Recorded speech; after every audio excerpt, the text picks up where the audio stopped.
છે તે મહિલા આ બાળકને લઈ જતા નજરે પડી હતી અને તેના આધારે સુરત ક્રાઇમ બ્રાન્ચ પોલીસની અલગ અલગ અને સ્થાનિક પોલીસની અલગ અલગ જે ટીમો બનાવી અને જે તપાસ શરૂ કરી હતી ત્યારે 24 કલાકના પોલીસની મહેનત બાદ જે રીતે કહી શકાય તે પ્રમાણે પાંડેસરા બેસાન વિસ્તારની અંદરથી આ જે બાળક છે તેને સહી સલામત છે તે આ મહિલાના જાળમાંથી જે છોડાવી દેવામાં આવ્યું છે અને જે મહિલા છે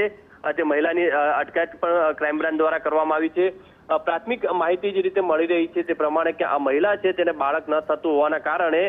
છેલ્લા કેટલાક દિવસથી નવી સિવિલ હોસ્પિટલની અંદર જે આંટાફેરા મારતી હતી અને એક બાળકની શોધમાં હોય તે રીતે તે અવારનવાર આવતી હતી ને ત્યારે ગઈકાલે જે રીતે બાળક જે તેની હાથમાં મળી આવ્યું અને તાત્કાલિક તેને ફોસલાવી અને પોતાના ઘરે લઈ ગઈ હતી અને તે દરમિયાન ક્રાઇમ બ્રાન્ચની પોલીસની ટીમ દ્વારા અલગ અલગ 50 થી 60 જેટલા જે સીસીટીવી જે ચેક કર્યા હતા અને જે આ પાંડેસરા જે બાળકી જે છે બાળક છે તે બાળક સુધી પહોંચ્યું હતું અને બાળકને કેમ રીતે આ મહિલાની જાળમાંથી જે છોડાવી અને હાલમાં તો આ જે મહિલા છે તેની ધરપકડ કરીને વધુ તપાસ હાથ ધરી છે।